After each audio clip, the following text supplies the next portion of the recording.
why this project? What's important about this story that you think is different, I suppose?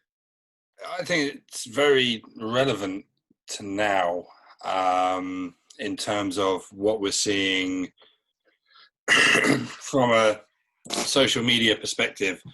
A lot of people get caught up in, we're seeing a lot of people caught up in conspiracy theories.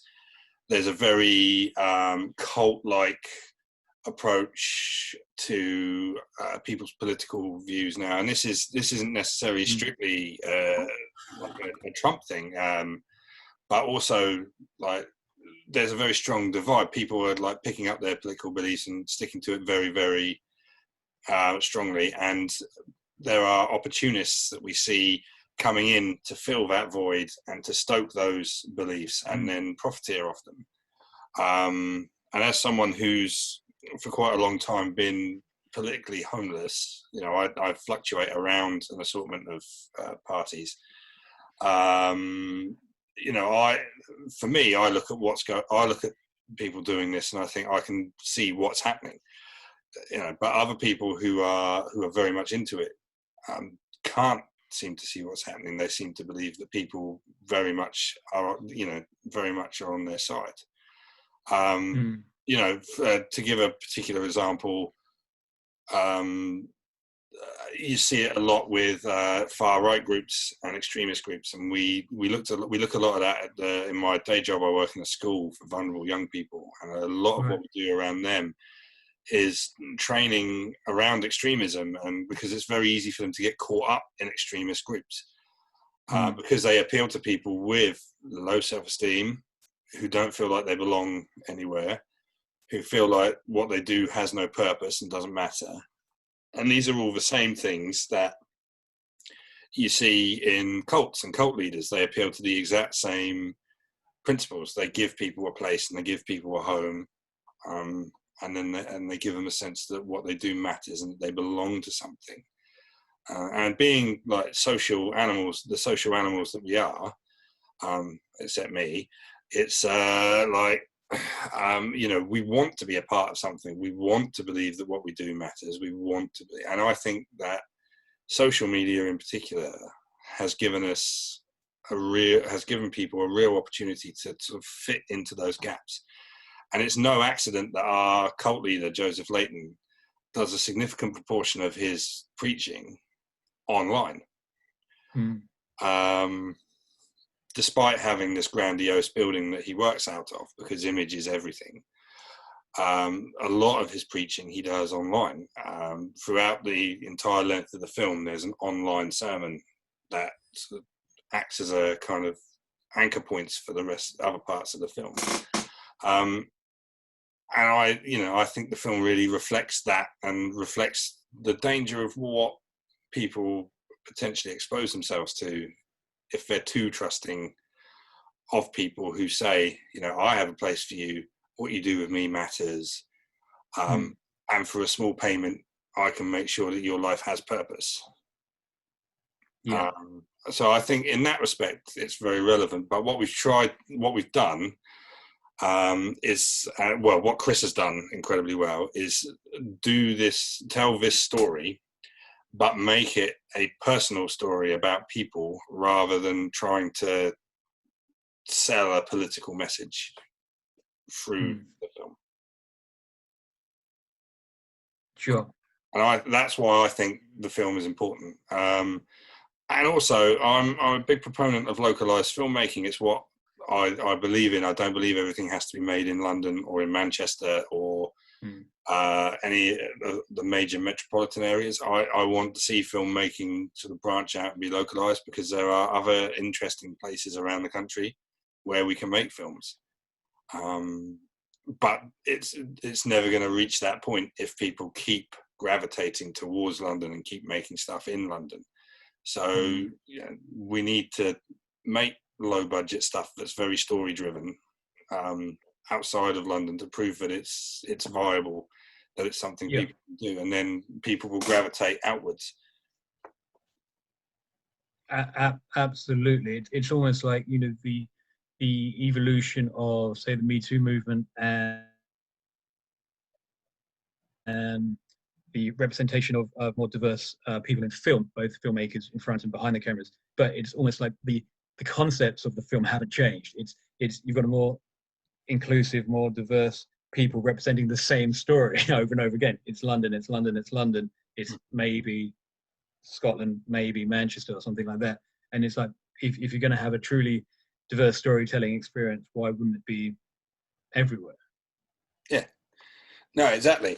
Yeah, I remember reading about it Chris, years ago.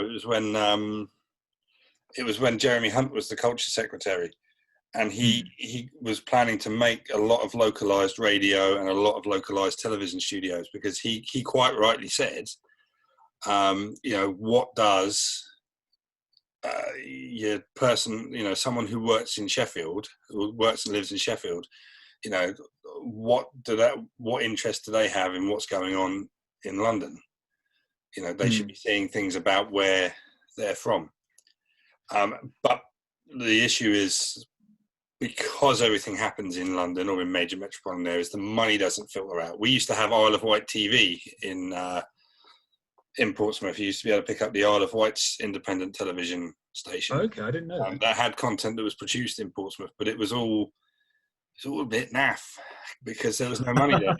No one was prepared to pay to make it. So it felt like people that were going out and being very DIY. And this is before like modern filmmaking equipment and software was available to people. So, it looked like what it was, but the idea was there. Yeah. It's, again, with the internet and social media, it should be so much easier to do that now, shouldn't it? Than say 20 years ago.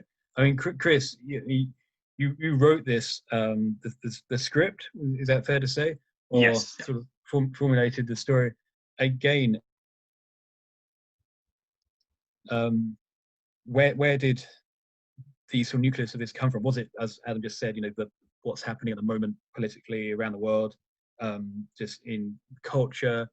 And do you think this film, I mean, it's at the end of the day, it's a film, so it's to be watched and enjoyed, hopefully, but do you think it has any insights into how to combat this? Well, I hope so. I think if the story is anything, it is a morality tale, and it is a story that's about a lot of different things. At its heart, it's kind of a psychological, character-driven thriller, I suppose. It all takes place in one night. It's a time is running out kind of pace to it.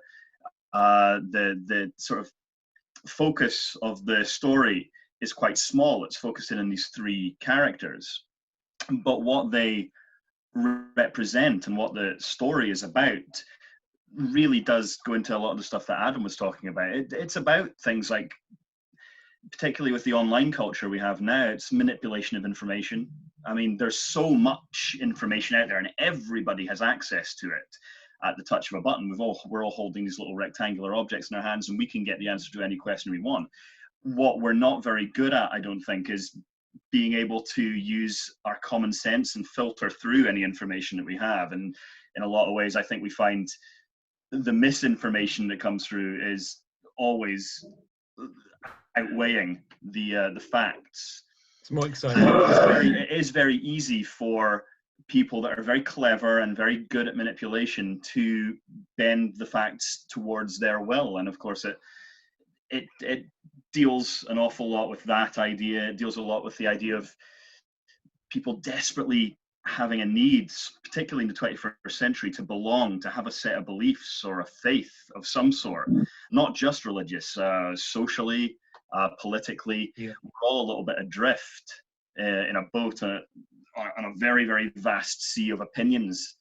And it's trying to, if I stretch that metaphor a little further, it's like trying to throw your fishing hook into the water and see what you pull out, and you either believe in that or you don't believe in that, or it's something that's going to help you or it's something that's going to hinder you.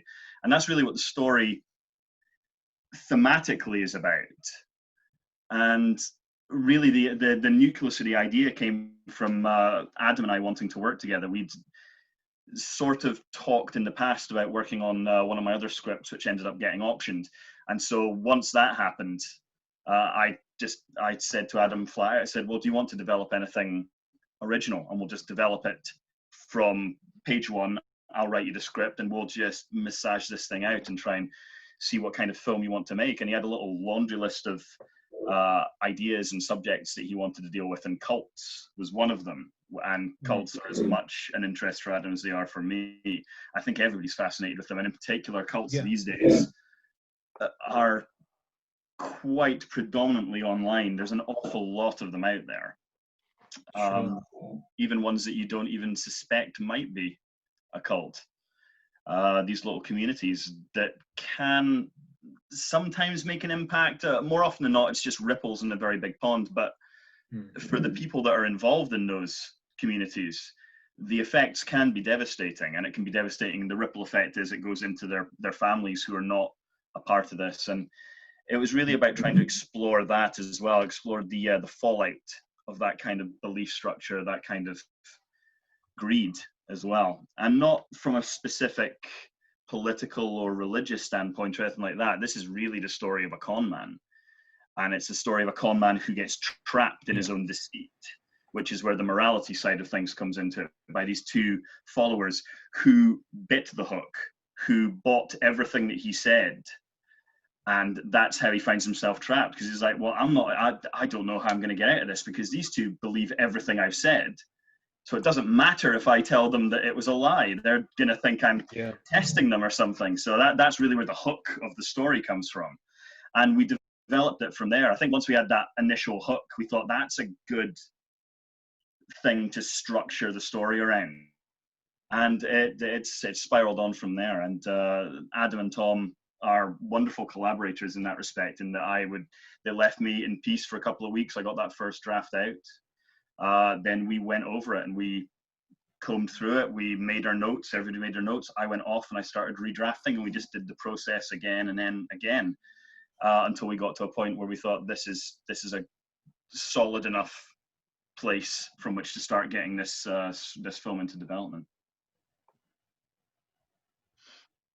Do you think there's not enough collaboration between writers and, say, directors, or people that are ultimately going to make the film? Because you hear kind of stories, again, from the other extremes from Hollywood of, this film had 7 different writers and 10 different redrafts, and they were changing it per day and all that sort of thing. It's almost like the filmmaker, the director, the ones that are really, really well known perhaps, and are assured of their genius, don't respect the person that's come up with this, and they're just like, right, okay, here's a script, but we're going to throw it away, and I'm going to just do whatever I want because I'm the one making the film. Do you think that sometimes leads to very disjointed films? You go, well, hold on, that doesn't make sense because it's been changed so many times. Yeah, I think you can often tell when there's been problems amongst the collaborators. Film is a collaborative medium.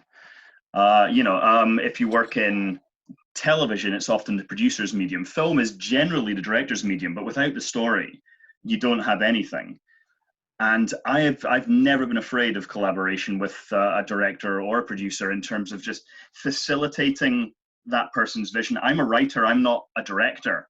I went to film school, but I don't consider myself a filmmaker. I consider myself a screenwriter. I don't think I have the capabilities of telling the story through images, and I'm good at things like structure, character, dialogue. If you're going to trust material amongst directors and producers, you have to be willing to take on what they have a responsibility with. Producers have a responsibility in terms of the film getting made, of people getting paid, of it getting distributed. And that comes with its own set of pressures. So you have to take on what they're coming to you, like, no, we can't do something like this because that would cost too much money, or this, that, or whatever. But they're also a fundamental part of the creative process, because like the director, they're coming at it from a completely different position to the writer. I think writers often are too precious with their work, particularly screenwriters. They have that kind of, there's that idea of kill your darlings. Anything that's like your favorite scene, you should just tear it out because it's most probably not useful. And directors and producers are really, really good at guiding a writer in that way. And working with Adam, we knew we had the same ideas in mind. It was just Adam, as a director, is going to have his own aesthetic, and he's going to have his own things that he wants to explore within the structure of the story. And I think a lot of writers often sort of lean back from that and think, no, that's going to take away my identity in this story. That's not serving the story, that's serving the writer, and it should be the other way around. Yeah. It's, Coming in from a production standpoint as well, what's worked really well for this script is by bringing Chris on, or getting involved with Chris so early on. He knew what we had to work with.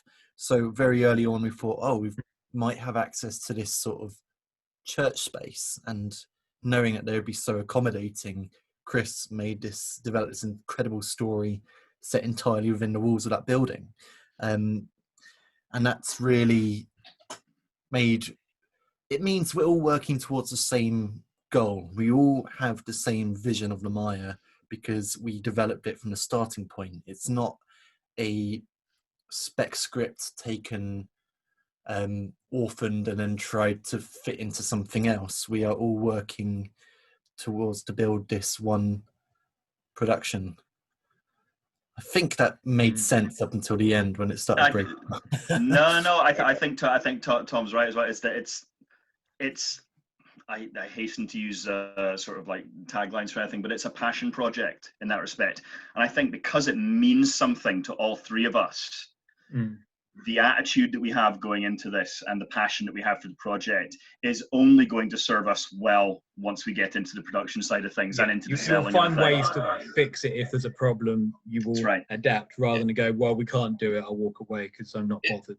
It's an evolving process as well. The whole thing is an evolving process. So what we've done so far is it's been the three of us developing the script, Chris writing the words down, and then with this draft, I've started to go through and I've broken it down in terms of like the characters, and I'm starting to break it down visually and bring on some visual influences. And through breaking it down from a character perspective, suddenly things that, as I was reading it, I really liked, the things that I'm starting to look at and think, well, maybe we could kind of like tweak what's said there, or that brings up different things. And then you bring on the cast, and they have their own view on it. I had a great chat with one of our young actors on Wednesday after our first attempt at this, and he brought up something about his character that I hadn't even considered, that he'd taken from the script, that I hadn't even sprung to my mind, and it made me pause and go, hang on, that's quite interesting. And we talked about it for a good kind of 20 minutes.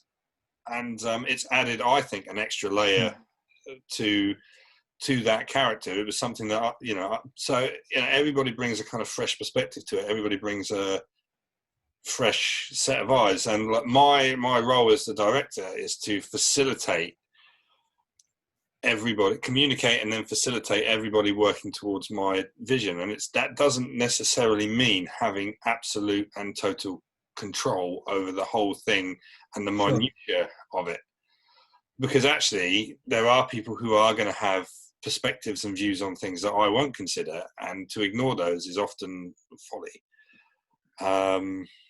So it's an evolving process. The thing won't be done until we're in the editing suite, and once we film things, we've realized, what felt really good on set and read really well on the page is actually, now it's put together, slowing the whole thing down. And I've done this a couple of times now, and it's really turned out that in the edit suite, things that I really liked have suddenly been, I've watched it and gone, oh no, that's got to go. I've collaborated with a writer before, and that was a very different experience because that was a spec script that I bought. And I think that was an interesting experience for me to work with, because she had to watch her baby become my baby. And there were discussions had about I quite unfairly changed the ending because the ending worked better, I felt, in what I did in the edit. And but she had written the ending, and the issue didn't come so much from changing the ending. I quite unfairly, because I had to get the thing off to the sound mixer like the next day, I wasn't able to call her up and discuss about why I was going to do it. So she found out, unfortunately, the hard way when I showed her what I'd done. You know, but that was a learning experience for me as well. Yeah, like, actually, I should have had a bit more respect for the fact that she was invested in the ending. I still stand by my decision. The ending that we found in the edit was better. But yeah, that was a learning experience for me when collaborating with writers, because everything I've done before that, I wrote myself. So that was a learning experience about respecting and working with a writer. And, you know, if things are going to change, and they are going to change, because it's just the inevitability of the process. You know, we might get to a point where, say, on like day 3, we're in this room and we've got 5 pages to shoot of action, but we've only got the time to shoot 2 pages. So it's a case of looking at what those 5 pages are we've got to shoot. Like, right, how do we do that in that amount of time? And get it done. And it's an evolving process in that respect entirely. So there has to be a bit of flexibility on everybody's part. I think it's David Fincher said, you don't really know what filmmaking is until you've got to get 5 shots and you have the time for 1. You know, and he's quite right in that respect. You know, that exhilaration comes from it, like at which point we had a scene on a film I had to shoot. We were so behind that in the end I said, sod it, we'll just do it as a wide, and it will have to be in the film as a wide and exist that way, because we just didn't have the time to. And actually it works fine. But he's absolutely right, you don't really know what filmmaking is until you're like, shit, I'm 2 hours behind and I've still got all this to do and such. So yeah, it's that's my really, really long way of just saying, you know, when it comes to collaboration, things will continually evolve. Of course. Once it's passed from one set of hands to another set of hands, as everybody starts to collaborate on it. We're doing a read through, hopefully next week. I've got to hear back from one of the cast members about their schedule. And during that, when Chris finally hears the dialogue spoken for the first time, there will undoubtedly be moments where he goes, oh, actually that doesn't land quite right. And, you know, maybe we should change that. And there's a line in it that I've read, because I've read it about 30 times now. I've read that line over and over again. And now I'm just looking at it like, no, that probably has to go because it just doesn't work. I haven't told him. That's the first time he's heard that. But have faith in the actors, Adam. Have faith in the actors. They'll deliver it fine. But I was going to bring it up during the table read when it. No, let's have a fight now, Adam. Let's fight about it now. Look, if you can come down here, we'll do it. But in tier 3, I can't do that. So are we. Oh, that's fine then. Yeah, sure. Yeah, because your rules are my rules. Yeah. What's the dream scenario? Once you've made this film next year and everything goes to plan and there's no problems and you've finished before your schedule runs out and everything else, what's the dream scenario that this film is done, it's in the bag, it's edited, it's ready? What would you like to have happen to it, with it? My dream is it plays at some of the bigger festivals, and then a really big production distribution company says, we really like that, we're going to buy it for this amount of money and give you another 2-picture deal on top of that, so that I can make more films afterwards. That would be like the dream. Sure. But what's really I'm being a bit more realistically than Adam about this whole thing, and what I'd really like is that when this film is out to be viewed by the public, we achieve world peace. It's very much about listening to, trying to unwind from the narratives that have really hooked and divided us, and sort of kept us in almost like a chokehold, in the sense that people can go around with very different beliefs of what their reality is. Some people are socially distancing and wearing masks because of a virus. Some people are fighting a global conspiracy to keep the man down. And both people completely believe in what they're living. And I think I know whose side I'm on, but that doesn't change their conviction. And I guess it's a case of trying to work out who benefits from these stories we are told, and if we can get people to consider that and use that to almost inoculate themselves. What do you think is more realistic? The world peace than the world peace? What's more realistic, the world peace than humanity coming together and sort of reaching a utopia, or selling it to a large distribution company for a large sum of money in a 2-picture deal? Probably world peace. Yeah, am I being optimistic or pessimistic saying world peace? I mean, honestly, I've got a cocaine habit that I need to sort of like keep going. So that's all I'm thinking of. So, and I'm talking about the crowdfunder quite regularly, so people can see it there. Also, occasionally I'm funny, which helps, I think. So, but yeah, like, please check us out. It's not even so much about giving us money, it's about helping us spread the word. And we've had some great reactions from people, like the very lovely Dee Wallace, who was the mum in E.T. and the Chris character in Alligator 2: The Mutation, which is my personal favourite role that she's been in. Very kindly retweeted our campaign and shared it out there. So, you know, anything like that is just really, really helpful. Wow. I would really like to. I mean, I'd to add to what Adam's saying. I would really like to sort of appeal to the particularly the British independent film community, because it's very difficult to get original stories told, particularly on low budgets or micro budgets. And we all know how difficult it is. We're all part of the same community, and I like to think when I see a crowdfunder or a film's trailer by one of my Twitter followers or something like that, part of Film Twitter, that a share doesn't cost anything but your time and a little bit of just saying, hey, I know these people, these are good people, check out this. So I'd really like to see the indie film community sort of rally around these projects more.